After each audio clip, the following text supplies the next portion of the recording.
આજરોજ good Friday પર્વ નિમિત્તે વડોદરા શહેરના નવાડ રોડ પર આવેલ સેન્ટ જોસેફ ચર્ચ ખાતે જીવંત ક્રોસના માર્ગની ભક્તિની ઘટનાનું આબેહૂબ નાટ્ય રૂપાંતરનો કાર્યક્રમ આયોજિત કરાયો હતો।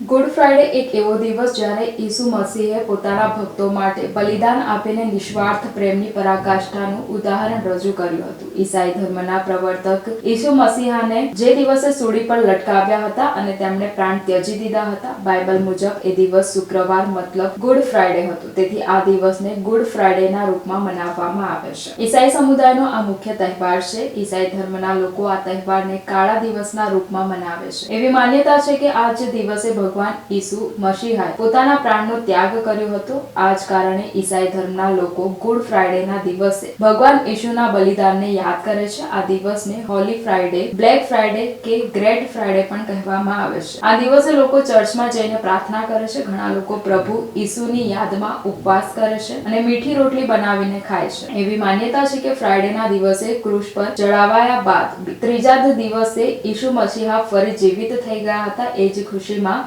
ઈસ્ટર સન્ડે મનાવવાની પરંપરા છે, જે સંદર્ભે આજરોજ ગુડ ફ્રાઇડે પર્વ નિમિત્તે શહેરના નવાડ રોડ પર આવેલ સેન્ટ જોસેફ ચર્ચ ખાતે જીવંત ક્રોસના માર્ગની ભક્તિનો કાર્યક્રમ આયોજિત કરાયો હતો, જેમાં ભગવાન ઈસુ માનવજાતના કલ્યાણ માટે ક્રોસ પર મોતને ભેટે છે તે ઘટનાનું આબેહૂબ નાટ્ય રૂપાંતર યોજાયું હતું। આ પ્રસંગે ખ્રિસ્તી સમાજના નાગરિકો મોટી સંખ્યામાં ઉપસ્થિત રહ્યા હતા।